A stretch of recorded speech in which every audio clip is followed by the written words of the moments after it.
What's up? I want to tell you guys why I decided to stop shooting with this and start shooting with this. Coming up.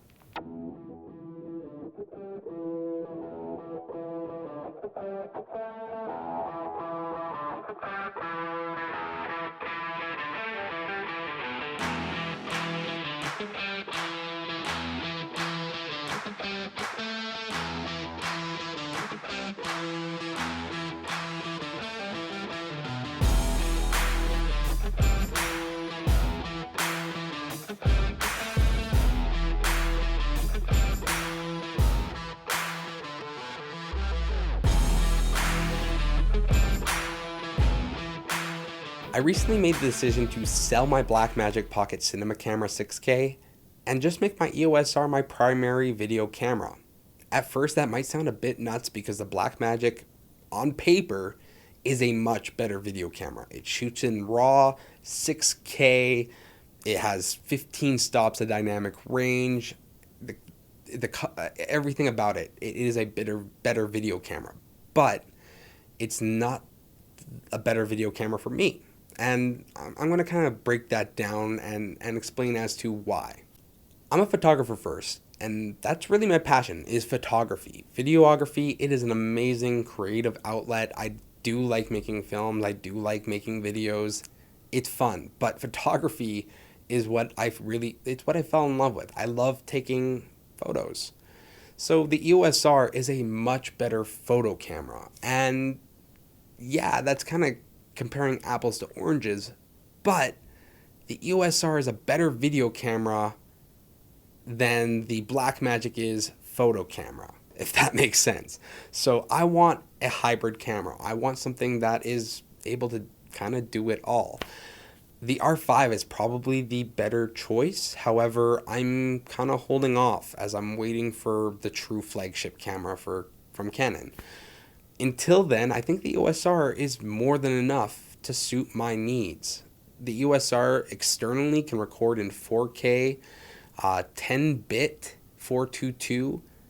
That is enough. That is enough. The 6K Blackmagic RAW is incredible, but I personally found out of camera, I was liking the image of the EOS R more. And maybe that's placebo. I don't know. Maybe it's just because I'm a Canon fanboy. I might have a bit of a bias here, but I do like what comes out of the EOS R straight out of camera. I'm not gonna lie. I love the colors that Canon does. They do an incredible job with their colors.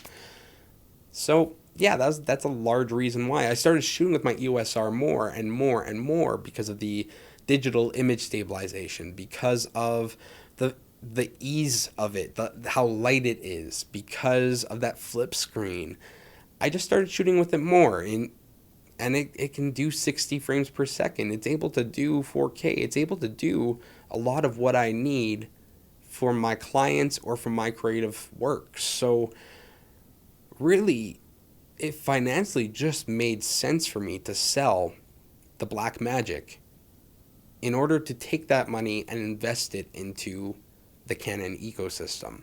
I'm kind of wanting to upgrade my glass. I want to go full RF. I want to be able to eventually sell my 5D as well, and maybe buy an R5, maybe buy the R3, maybe an R1 if an R1 actually is a thing. I don't know yet, but I know that I want to start upgrading my glass out of EF and into RF. So by selling the Blackmagic, I'm getting rid of one thing that is EF and getting rid of it while I can still recoup some money before it depreciates too much, before I can't get anything for it. I plan on maybe buying a Prime.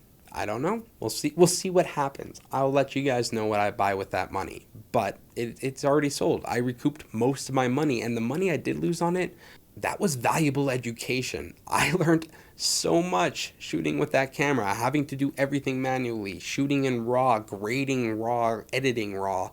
I learned a ton with that thing, and it made me a much better videographer. But the EOS R is able to do literally everything I need. 4K, 10-bit, again, it does everything I need in a much smaller package and a lot more efficiently.